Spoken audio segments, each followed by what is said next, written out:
Yello, folks. Hey, everybody. What's going on, guys? No, maybe some more enthusiasm. What's going on? No. Whatever. Anyway, hi.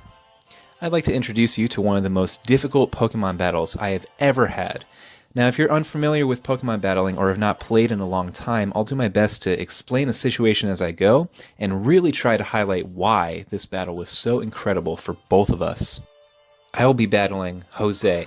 Now, Wi-Fi battling is its own beast where you will come across everyone from seasoned veterans to newbies who can barely find the A button, and some flat-out cheaters. Jose, I think you might be a cheater, but also a vet. I'll get into that a little bit later.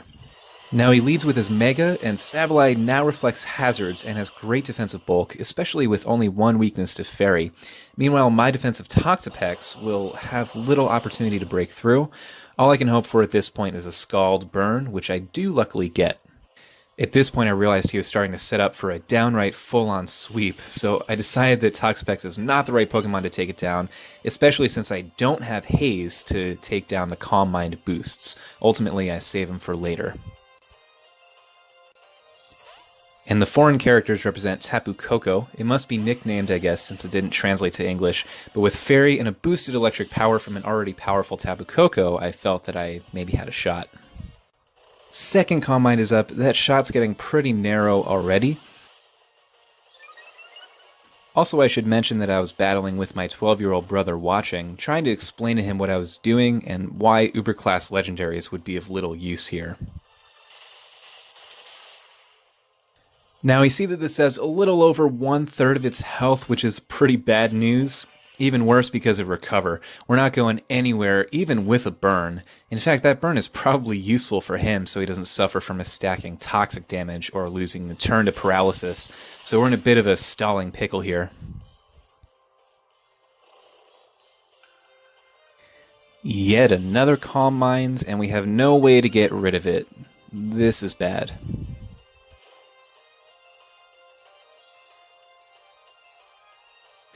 Now, I decide it's time to go for the big guns. I need raw power to take this guy down. So we go for the Z move. Unfortunately, it's not the super effective Fairy move, but we do have electric terrain still up. I'm hoping it'll be enough.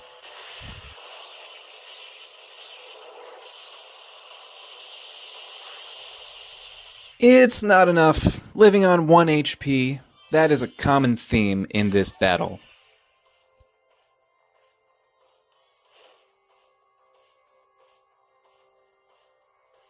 And I think at this point I was just hoping for some luck on my side, maybe a crit, hopefully. But man, this Sableye is just unstoppably bulky right now. It just goes to show that nothing is foolproof. He doesn't care about his burn or anything.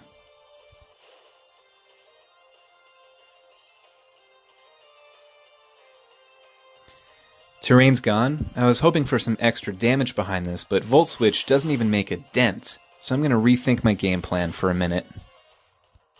Greninja can be a scary sweeper, and the Protean ability is not to be trifled with. I was hoping to save him for later, after wearing down his team a little bit, but here we are, having done no effective damage to Sableye at this point.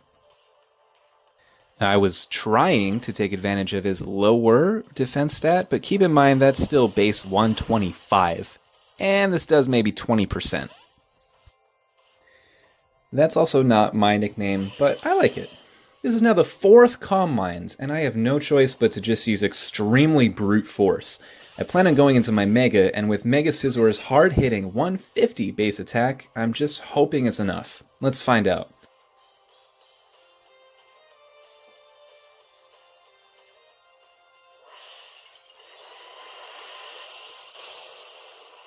Also, side note, I much prefer how regular Scizor looks to its Mega's Craft Scissors for claws.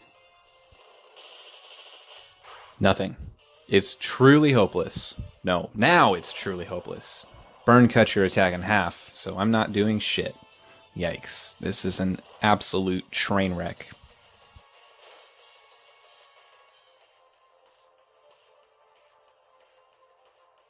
Now I'm praying that I can boost out of this with my Swords Dance, and it should set me back to my original attacking power. And another Recover, cause screw you!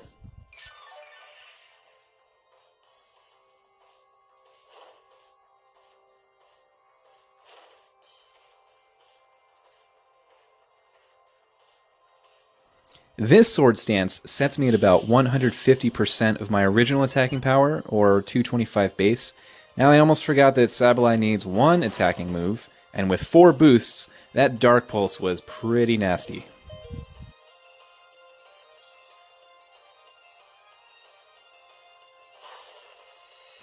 After doing some calculation, I think I can survive on one more attack, trying to stall and get some more burn damage on him. He uses Dark Pulse again, as I predicted, and that whole exchange was completely wasted. Mega's gone, Z-move is gone, and he still has his Z-move, by the way.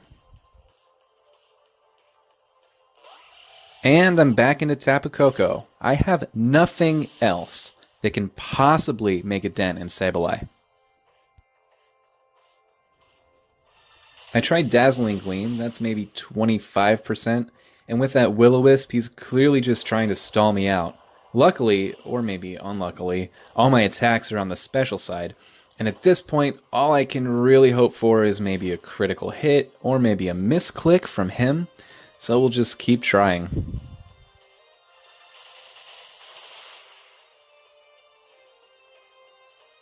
There's the predictable recover, and right now there's really nothing going on but a stalemate until I inevitably burn to death. This stupid thing has just been so much trouble, and I'm extremely worried if we can even get past it, what's coming next. I'll give it a few more seconds here.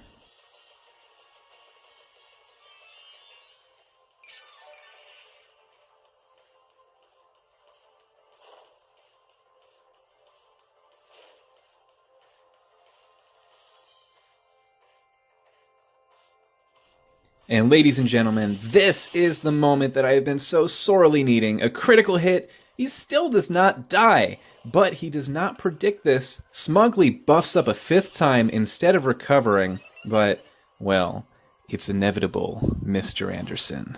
And it's him that burns to death. That stupid son of a bitch is finally gone. Now to worry about the rest of his team. Marshadow is a very scary physical sweeper, banned from competitive play, and I just do a hard switch trying to set up my defensive tactics and hopefully turn the tables against him.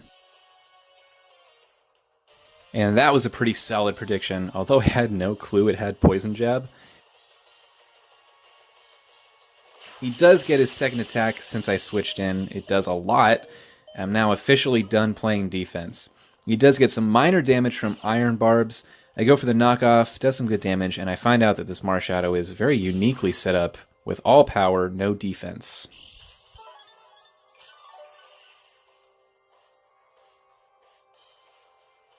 And I decide to toy with him a little bit. I attempt to stall with my leftovers, maybe scout out another move if I can, although I know I can't live another close combat.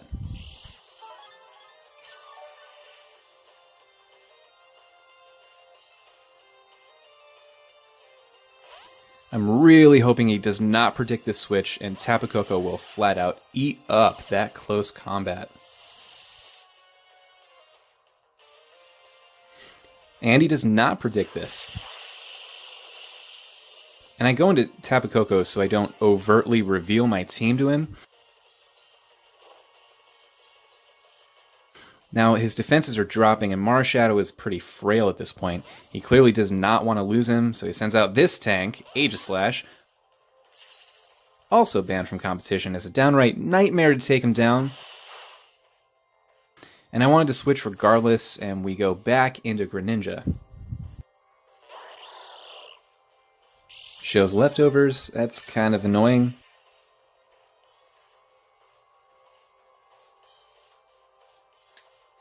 But now he's trying to scout out my Greninja because he knows it's dangerous and versatile.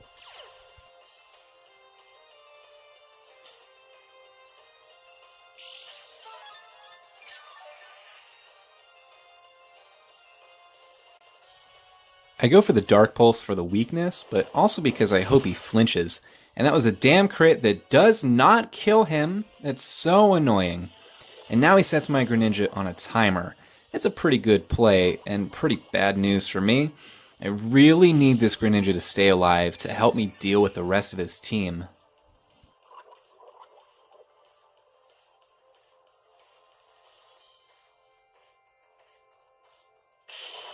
I knew he'd pull that trash again.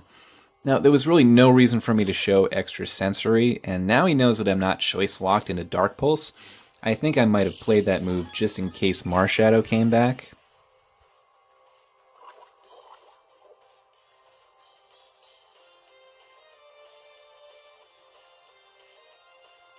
So now he knows he can't last, and he tries to double up and sadly fails, and Dark Pulse will take him out. That could have been a lot more difficult, although I'm not thrilled by the poison.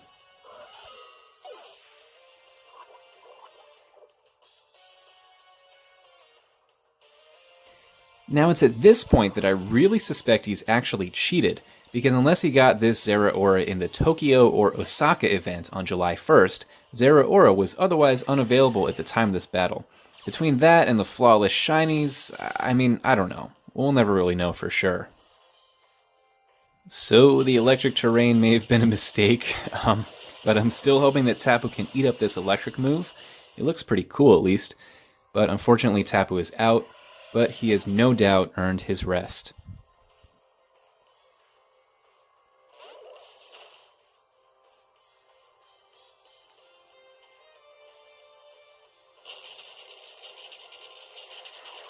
Now I think Ferrothorn can take this hit and deal Iron Barb's damage. Now it's my turn to live with such little HP. How about that? I figured it'd be smart to take away whatever item he has, but unfortunately it is a choice scarf, and even without it, Zeraora is still faster than my entire team.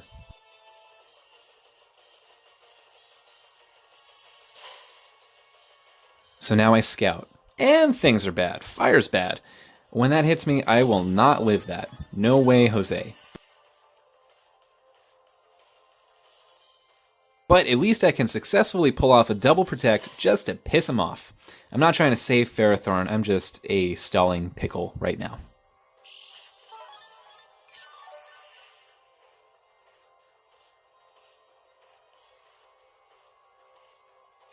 And he finally gets the job done, burning down plant life. What a jerk. Iron Barbs gives a nice bonus. I'm sorry I couldn't use you more, buddy. At least I did stall out the terrain that I inadvertently set up. Now, event Zeraoras typically come with an air balloon, so I had to play knockoff just to be sure he didn't have it. For some reason he picks close combat, and that's a bad move, lowering your defenses.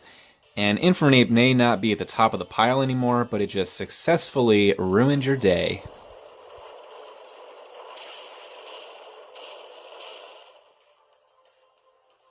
And Pikachu is down.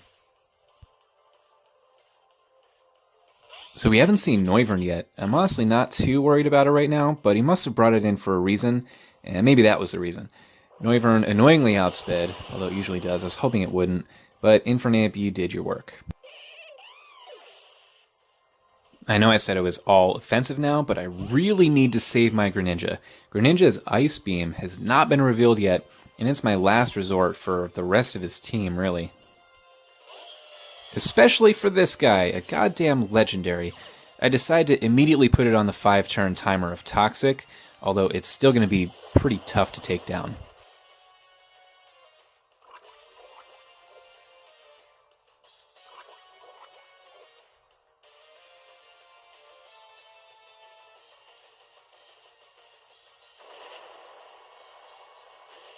Now, despite the burn, I do have a recover that he does not know about. I try and get some minor damage, my ability gives poison Pokemon critical hits, and that's truly abysmal damage that we see. And he shows his leftovers. This is one bulky Giratina, but the poison is getting more and more effective.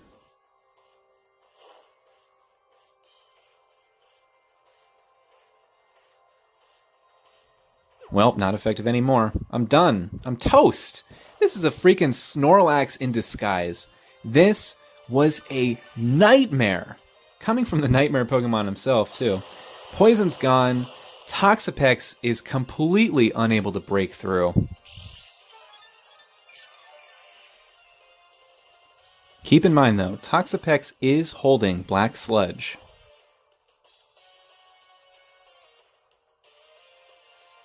I need to go on all-out offensive now, and Greninja needs to be a wall breaker.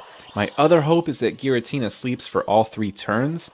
I need to be fast too because Greninja will not last through this poison, and I needed to take out Noivern as well.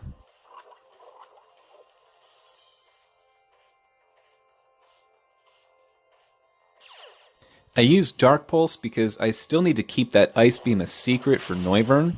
The damage is pretty darn good. Giratina is thankfully still asleep, that's the one downside for him. With leftovers putting him at just above half health, I do need some extra damage, so I finally decide to reveal Ice Beam.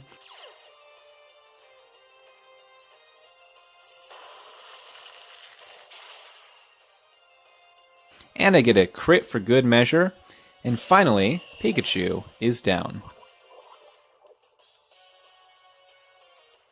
Now I forgot that he still has his Marshadow, and he surprisingly sends out Noivern, which will go face first into that quad-effective Ice Beam in another universe. A timid nature Greninja still does not outspeed, and he knew it. Pikachu's down. I've got literally one Pokemon left. This battle is down to pure gut.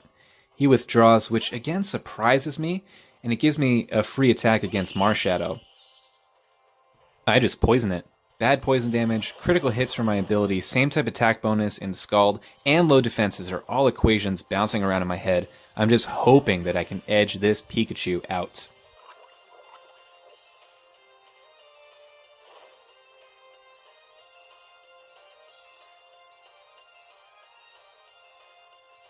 I'm not sure why he went for Shadow Sneak, but the animation is super cool.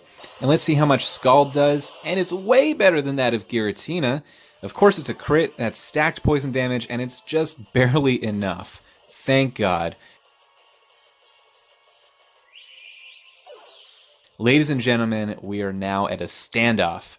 Please watch these next 30 seconds very closely because it goes by very fast.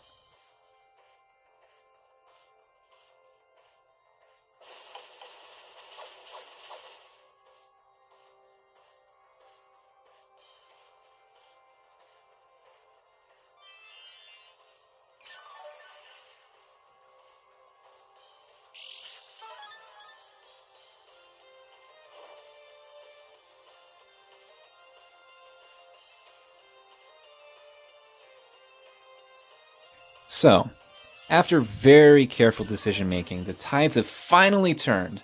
With Hurricane being its most effective move, he's in a tight spot. Noivern kept switching in and out because he was choice locked, and Switcheroo with a choice item is a really good play. The only problem is, don't play that game with a defensive wall. Now, I could have screwed up. I could have picked Scald, and I think he thought I was going to do that. But hiding my recover until the very end was the best thing I could have done, which I really only did because I thought he was just going to rip me apart. And sure, I'm locked into it and I can't attack, but I won't lose HP anytime soon. Now the other straw that's literally breaking Noivern's back as we speak is Black Sludge. If I didn't have that, this game would have been a struggle war until I died from burn damage, struggle damage, or the dreaded timer. Only poison types receive health, all others are damaged, which is why I prefer to carry it over leftovers on the poison types. He needs the stars to align so he can crit me, confuse me, and keep consistent confusion damage on me. Noivern is on a timer, and as we've seen, that can be detrimental. For the first time in this entire battle, my opponent is struggling to break down my wall. There are a couple of scary moments in this battle. If he does get good RNG, like a crit or a confusion damage, I'll surely get scrapped. But I think I'm just going to spoil the ending here. This battle took nearly 50 minutes out of the 1 hour time clock. I came in as a huge underdog. Some members of my team had not seen top tier competition since their debut generation. And believe it or not, none of these Pokemon have completely perfect IVs. But I carefully crafted this team. I weighed my options, carefully gathered effort values, and even still, this team is 100% beatable. I actually have quite a few battles that this team lost to, including a few battles with my baby brother. But I took my time with this one. I still truly can't believe that I beat him. And, oh, wait a minute.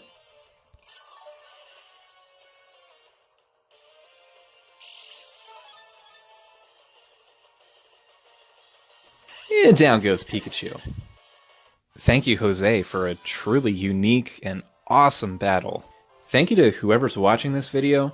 I'm not a regular YouTuber with regular content, but who knows? Maybe I'll post more battles like this. So, thanks for watching, and have a great day, Jose.